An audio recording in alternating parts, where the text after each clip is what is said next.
Just wanted to show you a project that I did here on a Astro van.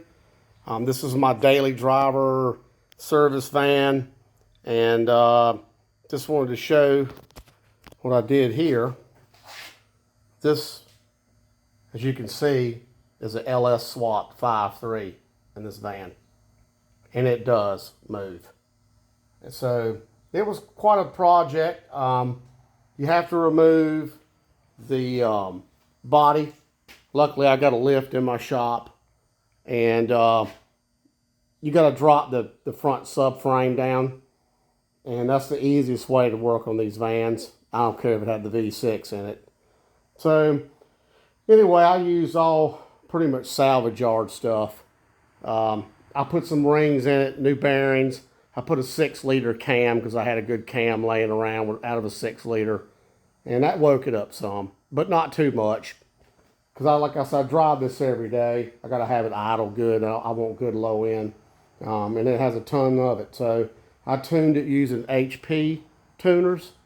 And I'm actually got a Tahoe computer in it. So it worked out pretty well. I used a shortened Tahoe exhaust on it. So nothing fancy there, just mainly stuff I got from the salvage yard. The air cleaner, that was kind of tricky, but I came up with something that I had laying around from a turbo install that I did a while back. And I happened to have that elbow, and the air cleaner works out great. And then I put electric fans on it.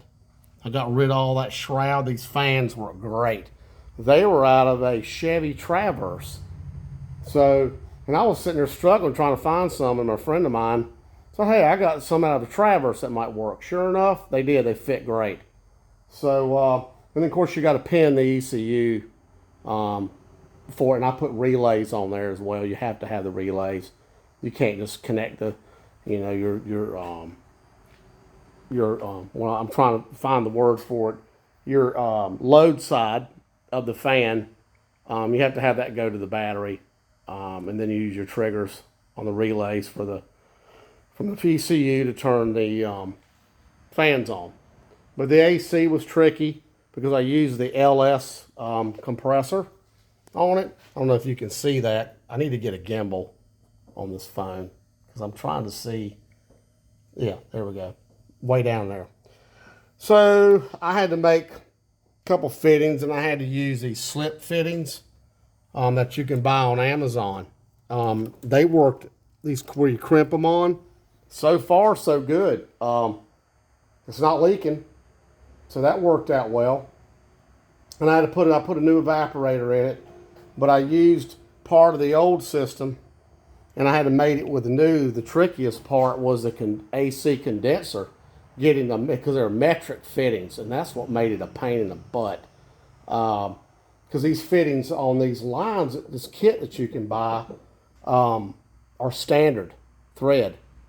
So I had to kind of jury rig, and believe it or not, it doesn't leak. I couldn't believe it myself. So, but this thing's been together now for a year.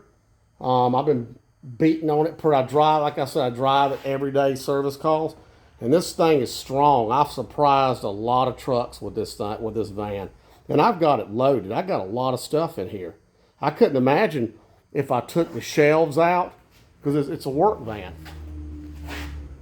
and if I took everything out of it, this thing would be it's definitely a sleeper. With the 5.3 in it, it's quick. That's all I can say. It's very quick for being no more than what I did. So anyway, that's just one of the projects that I have done. I think I'm gonna call this Project Garage. Anyway, y'all have a good day.